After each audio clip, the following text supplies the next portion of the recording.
G'day guys, my name is Wildkard, welcome back to my channel. Special thanks to the guys who actually hit the join button down below and decided to support me with a bit of their hard-earned money in a time like this. It's very kind of you guys, I really do appreciate your support. It's very early in the morning, it's Scotland versus France, it's Six Nations round 3. This was a beautiful game to watch. There were some absolute spectacularly beautiful moments in this game. The French team, some of the tries is like watching a piece of art, okay? Get this, one of the tries, I think the last try that was scored, that was just absolutely beautiful, sublime, right?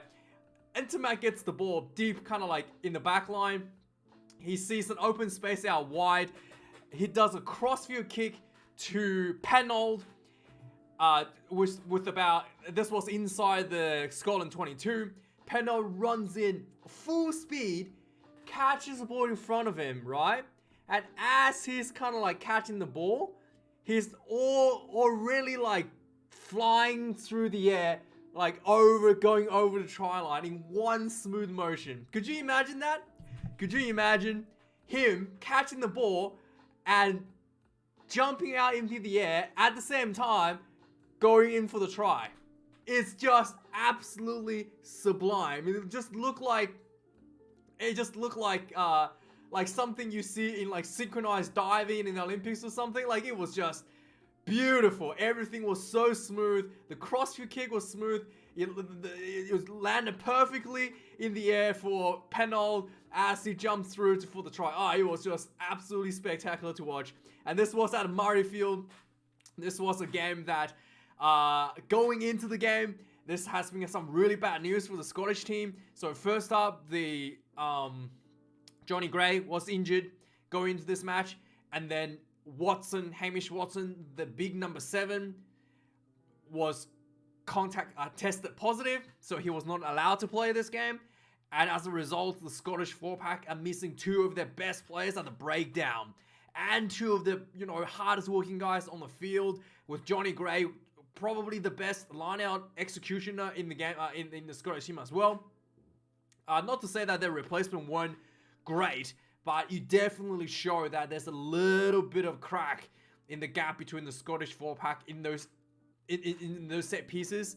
There's a lot of like rust in those set pieces and executions, leading to the French were really able to get a lot of easy penalties out of the lineouts, getting a lot of breakdown penalties as well. So yeah, like huge unfortunate losses to the Scottish team.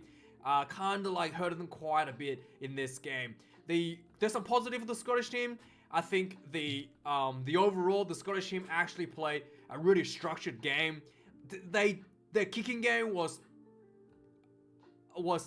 good against French at times, but then at other times are very kind of pressure. I don't want to sound too negative, but some of the kicking was not well pressured. The French did the same thing too. There was not much high pressure from the chase in some of the kickings and just kind of straight down the field. But a lot of the other ones were pretty good. There were periods of the game where Scottish team was like dominating the French team, especially going into the end of the first half.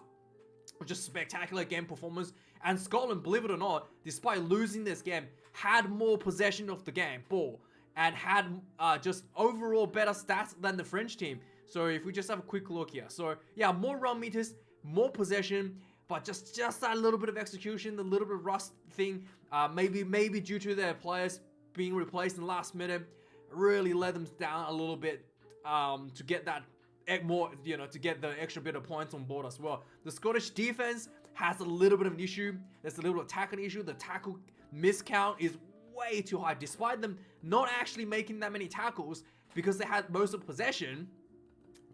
The few times they did need to make tackle, the French were able to break them up a little bit. For the French team, their defense was just spectacular, despite being under the pump for a lot of the game, not having the possession.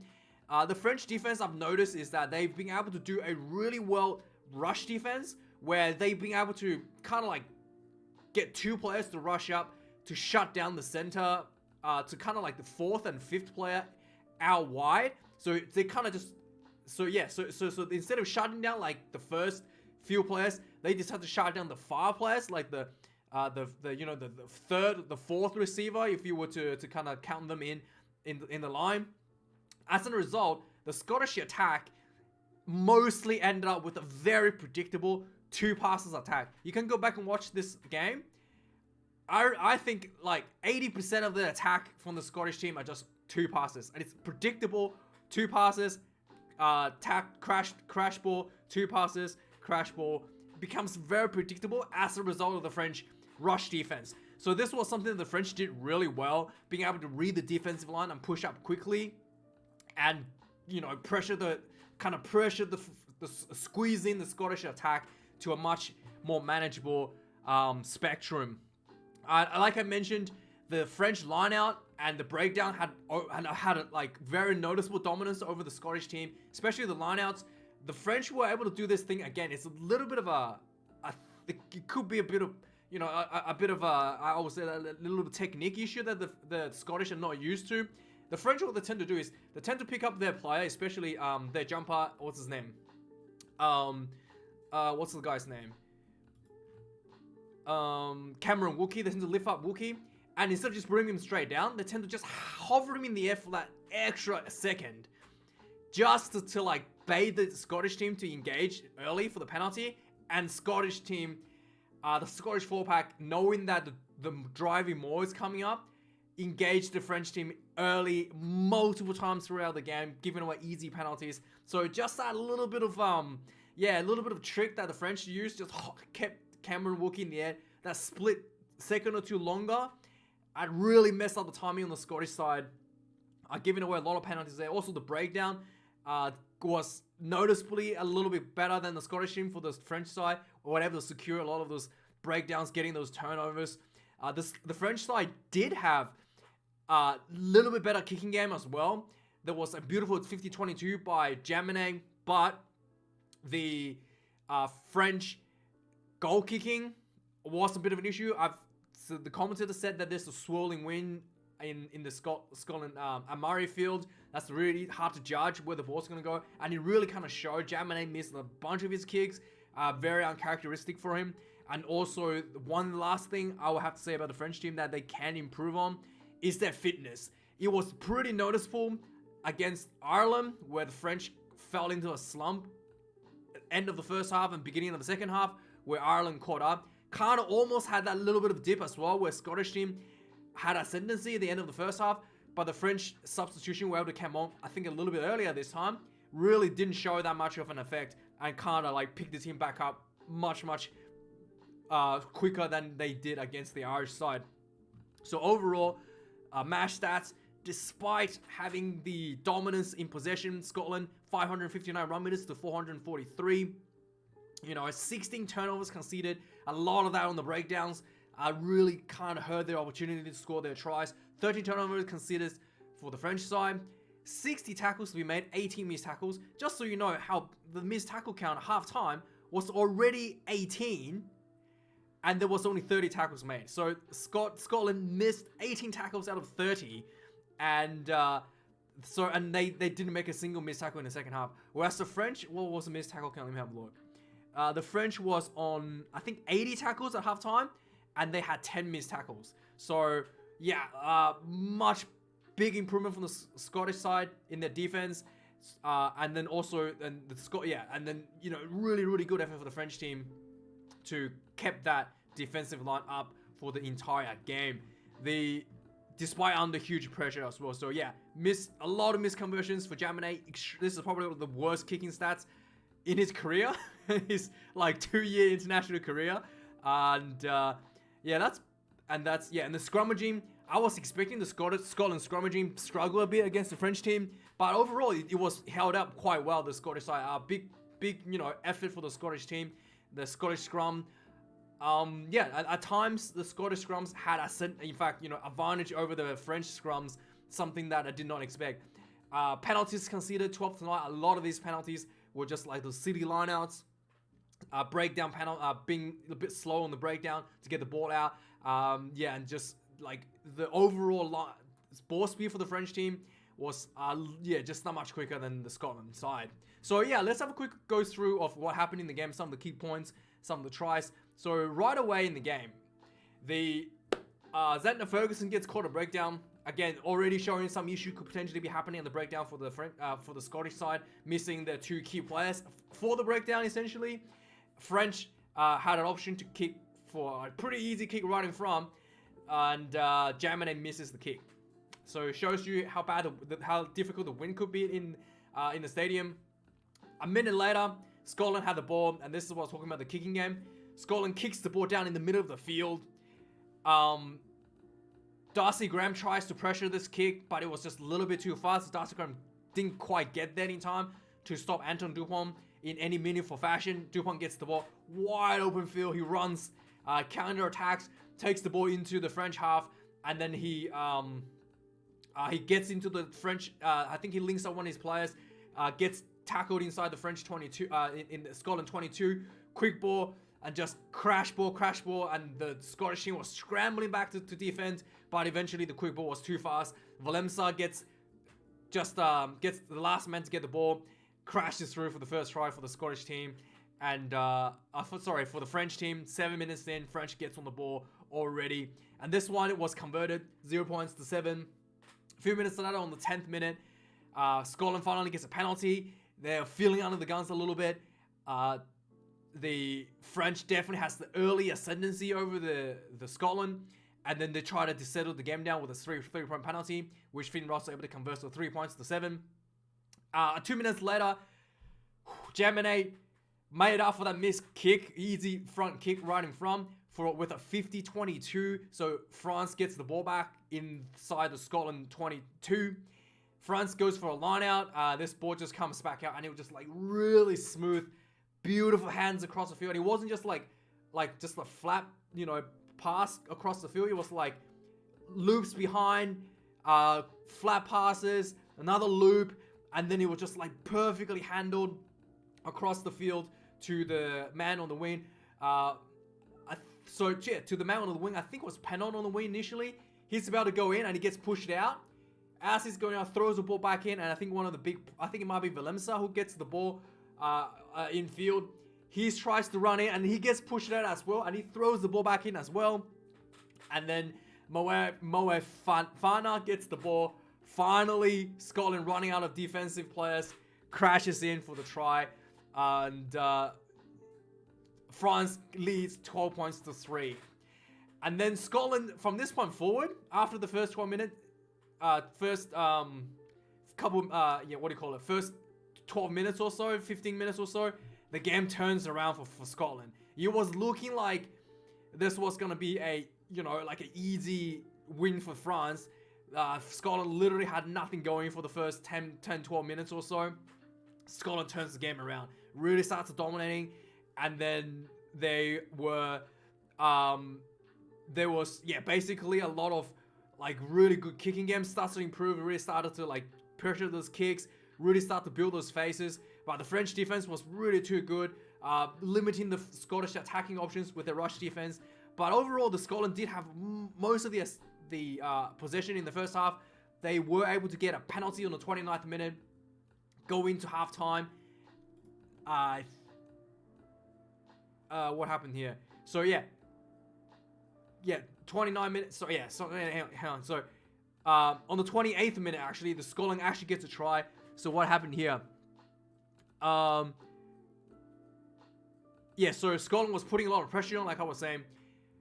They got a penalty in front of the French goal post. They could have gone for 3 points, easy kickable, but Scotland decides that they need to try. Really feeling the momentum changing for them. They take a quick tap, just start crashing the ball through. And they didn't just decided to take a crap, just start crashing the ball through. Eventually, the replacement for Stewart, not for what's his name? There's a replacement for number 7. Watson, Hamish Watson. His name is Darge. I think his name is Darge. Is that how you pronounce his name? Rory Darge. Yeah, Rory Darge. He crashes through and really showed that he's worthy of the number 7 jersey. Gets the first try on the ball for Scotland. Just basically muscled himself through for that first try, and following a long period of pressure applied to the French side. And then I and then after that, it's noticeable that France is hitting that low point, and Scotland had another opportunity just before halftime to score a try to potentially pull the game ahead. So basically, you can see that the French forwards are all kind of like out of their feet. There was a lot of kicking game back and forward, and then Van der Merwe gets the ball. He just like, there was a lot of like scrambling. He gets the ball, he looks up, sees a bunch of forwards in front of him. He just runs straight through, puts a hammer down, just carves up the French defense. He gets inside the French half. He links up, I think it was Ali Price, and then Ali Price runs a little bit. He looks out, he sees Stuart Hogg wide open in the open field. He throws this big long pass to Stuart Hogg. Stuart Hogg tries to catch it. He knocks it on. This was a huge facepalm moment because this was a guaranteed try. Just open field, nobody in front of him. Stuart Hogg, he didn't catch the ball. He knocks the ball on. And that really hurt Scotland a bit going to halftime, because that could have helped Scotland getting ahead. So halftime, halftime score, the French was ahead. What was it? I think, did French score down a try before halftime? Yeah, so France actually scores another try just before halftime in extra time. So after Scotland failed to score this try, France was determined to get a try on their own before halftime. So they had a penalty. The French kicked the ball out for the last play for a line out inside the Scottish half. And then the ball kind of comes out after like a couple of phases. Was it Jonathan? Yeah, after a couple of phases. I thought it was Ficku. Hang on. Yeah, it was I think this is actually wrong here. I think Ficku is the one that scored the first. Dante is the one that scored the second. But yeah, pretty sure, 100% sure it's Ficku. He gets the ball in center field, right? The center. He gets the ball center field. And like France, it looked like there's some options outside. He decides to take on the defense himself. He sees like, I think it was the French number 7 on outside of him. He just takes on the defense. He ran like crossfield and just bumps through a bunch of Scottish defenders, runs into the corner, runs to the corner, goes in for himself. And it was just like, yeah, he just literally took the ball and just barged himself through into the corner. Like it was kind of, you can't expect him to pass to the number 7 on the wing, but he just took the ball through for a try. And then France goes into halftime 10 points, 19 ahead, which really hurt Scotland quite a bit. They could have been ahead at halftime should that drop ball was avoided by what's his name? Stuart Hogg, right? So second half starts, France coming out of the block right away. We're able to get a try on the ball. Once again, the Scotland were attacking. So this is something that was a little bit unfortunate. So Scotland was like attacking like just outside the French 22. One of the French players was caught on the ground, and Ali Price tried to make a penalty, right? He gets the ball. Instead of just passing it, he puts the ball, like pokes the ball onto the player to try to make a penalty. And the referee goes, no, you're poking it onto him. No penalty. And then Ali Price decides to run the ball, and then he kind of like realizes there was just a defender in front of him. So he hesitates. The defender tackles him. He drops the ball. France recovers, counter-attacks, throws the ball out wide to the wing. And then France runs the ball down the wing side. What's his name? Pennell gets the ball on the wing. He runs down. There was someone sweeping across to cover him. He kicks the ball behind. The French, number 12, Dante catches the bounce, powers himself through for the rest of the way for the try. Just a minute started into the second half. This was, a little bit unlucky for Scotland. They probably could have argued that was a penalty, but just the way that Ali Price went for it was so obvious. It was like poking the ball onto the player on the ground. You can't do that. You have to be a little bit smarter than that. Like, I don't know, like, you have to be a little bit more subtle than that than just picking up the ball and just literally like poking it onto the player while he's on the ground. That's not going to give you the penalty. So yeah, really unlucky there for Scotland. So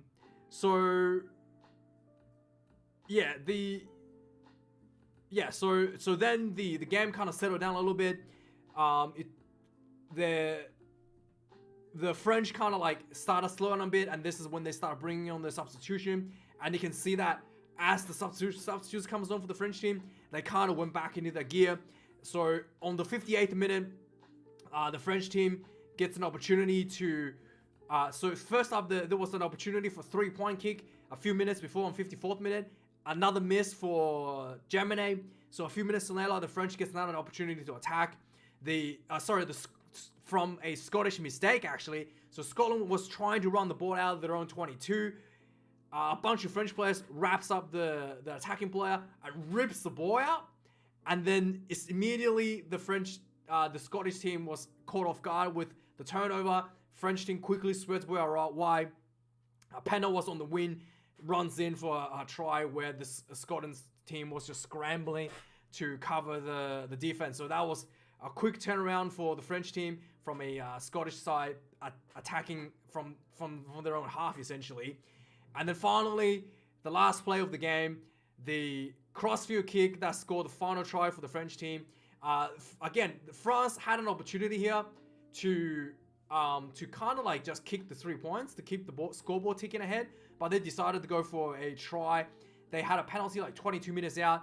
They kicked the ball out for a 5-meter line out. The line out comes down, sets up for a maul. The ball comes out again, goes to Entermac deep, kind of like back a little bit back in the line. Beautiful crossfield kick, sees the open space, and Penno runs in, catches the ball in the air on the full. As he's catching the ball, he like dives through for the beautiful dives through for the try, which is absolutely beautiful to watch, absolutely spectacular. Finally, in the end, Scotland wanted to go home with with the try for the fans to celebrate. The France, looking tired, kind of wanted the game to be over. Kicks the ball down center field. Again, a really bad kick from the French team. Scotland gets the ball, counter attacks. Kinghorn, being fresh on the field, gets the ball. He managed to run through the French, carves through the French defense. He gets the French fullback kind of comes in to cover him. He sees Van der Merwe on the inside, passes the ball to him. Merwe, too big, too fast, too strong, powers through to the try zone and puts the ball down for the final try and finishing of the game. So, after this, there was still a few minutes, like there was extra time, a few seconds left. So Scotland had one more opportunity to attack to try to run the ball out from inside their own 22, score a try, but there wasn't really gonna happen. So the French snuffed that out and ended the game 36 points to 17, and the Grand Slam still alive for the French. And they're currently firmly in control to win that Grand Slam at this stage. So let me know what you think, guys. Let me know if you watch this game. Thank you for watching this. I really do appreciate it. Whether you agree or disagree with my opinions, I still like to hear what you have to say. I do enjoy reading those comments, even if it's just disagreements. But thank you for being here anyway, guys. And I'll see you guys a bit later. Cheers.